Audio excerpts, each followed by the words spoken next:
Hello po, so ito po yung gagawin nyo pag magluto kayo ng ginataang hipon. Ayan, so inuna po yung ginisa na po yung ano, yung sitaw. Tapos dapat ito naka-ready na to.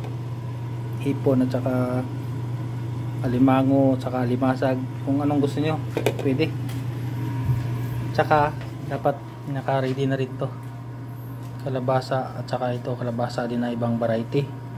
Tsaka ito, siyempre ginataan, meron din yung ano, kuko, fresh gata. Yan, so naka-ready na.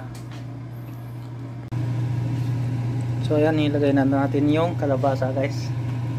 So haluin lang natin, tsaka ipantay natin para siyempre para pantay din yung pagkaluto. Sarap yan. Amoy pa lang ulam na eh.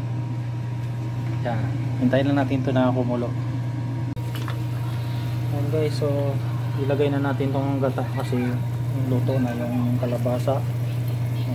So ganyan na lang paglagay. Dapat palagyan lahat. Ayan, sarap po. Tapos haluin, mikos-mikos. Pagkulo niyan, nilagay na ninyo yung ano, hipon. So lagyan nyo din ng paminta.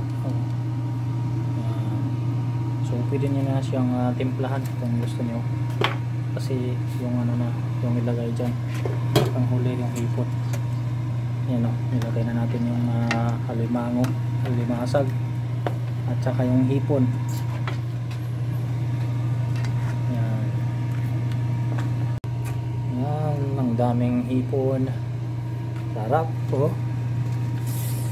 So hintayin na natin tong gumulo, tapos pwede natin timplahan ng final na timpla.